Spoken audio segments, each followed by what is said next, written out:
వీటిల్లో మొట్టమొదటిది 'the Raja Saab' movie. అవును. ఇందులో మారుతి గారు ప్రభాస్‌ని ఏ విధంగా చూపించారు? అంటే ఇందులో ఉన్నటువంటి ప్లస్ పాయింట్స్ ఏంటి?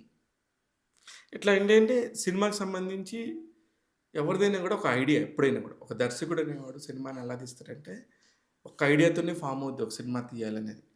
ఈ సినిమాకి ఏమైంది అంటే, ప్లస్‌లంటే చాలా ప్లస్‌లున్నాయి. కానీ ప్లస్‌లని కంటే కూడా మైనస్‌లు ఎక్కువ డామినేట్ చేశాయి. అందువల్ల ఎందుకు మైనస్ డామినేట్ చేసిందంటే, ముందుగా ప్రేక్షకుల్లో ప్రభాస్ అనగానే ఒక ఒక పెద్ద 'బాహుబలి' ఎక్స్‌పెక్టేషన్. అనే ఎక్స్‌పెక్టేషన్ ఉంటది. ఆ ఎక్స్‌పెక్టేషన్‌కి రీచ్ అవ్వలేకపోయింది. అనే ఒక పాయింట్ తప్ప it's also nice movie. Trailer release చేసినప్పుడు చాలా కొత్త విజువల్స్. అరే! భలే ఉన్నాడు ప్రభాస్. చాలా కామెడీ ఉంది అనే ఒక ఫీలింగ్ ఉంటది. సెకండ్ వెర్షన్ అని మళ్ళీ 9 నిమిషాల పాటు సినిమాని యాడ్ యాడ్ చేశారు. చేశారు. హ్మ్. Second time. సెకండ్ టైమ్ చూసిన వాళ్ళందరూ కూడా చాలా బావుంది. చాలా నీట్‌గా కట్ చేశారన్నారు. ఈ 'రాజా సాబ్' మూవీలో హారర్ ఎలిమెంట్స్ భయపెట్టాయా? లేక కామెడీగానే నిలిచాయా? అంటే భయం అసలెక్కడ కూడా జరగలేదు. ఎందుకంటే ఇక్కడ ఆ కథలోనే ఒక ఎలిమెంట్ చెప్పేసారు. అదేంటి? ఒక హాలుసినేషన్‌కి సంబంధించిందనో, హ్మ్.